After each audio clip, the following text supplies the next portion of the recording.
আমার নাতিন নিয়ে চলে গেলাম আমার বাবার বাড়িতে। তো আমার নাতিনটাকে তোমাদের আমি ভিডিওর মধ্যে দেখাবো। তো তা দেখতে হলে তোমাদের কিন্তু অবশ্যই ফুল ভিডিও দেখতে হবে। হ্যালো এভরিওয়ান, আসসালামু আলাইকুম। আমি পুতুল রহমান চলে আসলাম নতুন আরেকটি ভিডিও নিয়ে। তো তোমরা ভিডিওর মধ্যে দেখতে পাচ্ছ যে আমার মেয়ে তার মেয়েকে নিয়ে আমার বাবার বাড়িতে যাচ্ছে। রিকশায় উঠে গেলাম।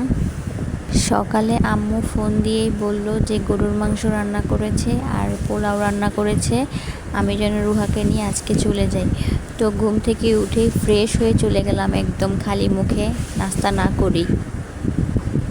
তোমরা যে দেখতে পাচ্ছ এটা হচ্ছে একদম চাষারার মোড়। আমার বাসা কিন্তু চাষারা থেকে বেশিক্ষণ লাগে না, হেঁটেই যাওয়া যায়। তো দেখো আমার মেয়ে কিন্তু তার মেয়েকে কোলে নিয়ে যাচ্ছে নানার বাড়িতে। তখন আমার মেয়ে আমাকে জানি কি বলছিল। তারপর বাসায় এসে দু বোনের মধ্যে এত মহাব্বত, তারা দুজন একসাথে হলে এত খুশি হয়, কারণ তারা দুজন একসাথে মিলে দুষ্টুমি করতে পারে। তারপর আম্মু ভাতও রান্না করেছিল, পোলাও রান্না করেছিল, সাথে ছিল করলা ভাজি আর গরুর মাংস। তো আজকের ভিডিও ভাত খেতে খেতেই শেষ করে দিব।